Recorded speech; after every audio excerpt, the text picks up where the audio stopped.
But this time around, with the bagsak na talagang Simula at Wakas, we are releasing two focus tracks, which is Time and Dungka. For Time, we just want it to be very relatable. Kasi nga yung concept din ng kanta po is very universal. It's about time, the importance of time na meron tayo.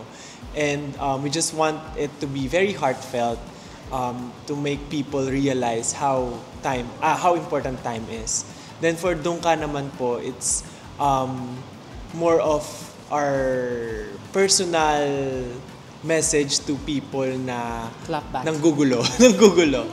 Yeah, so basically yung Dungka nga is Dungka.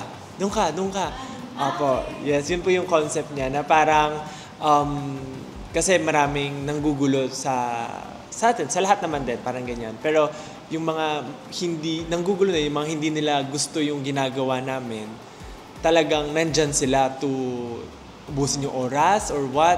Pero our message for them is, kung di mo naman to gusto, huwag ka na dito, dun ka na lang. Gawin mo yung gusto mong gawin, gagawin namin yung gusto namin. So, Stay in your lane.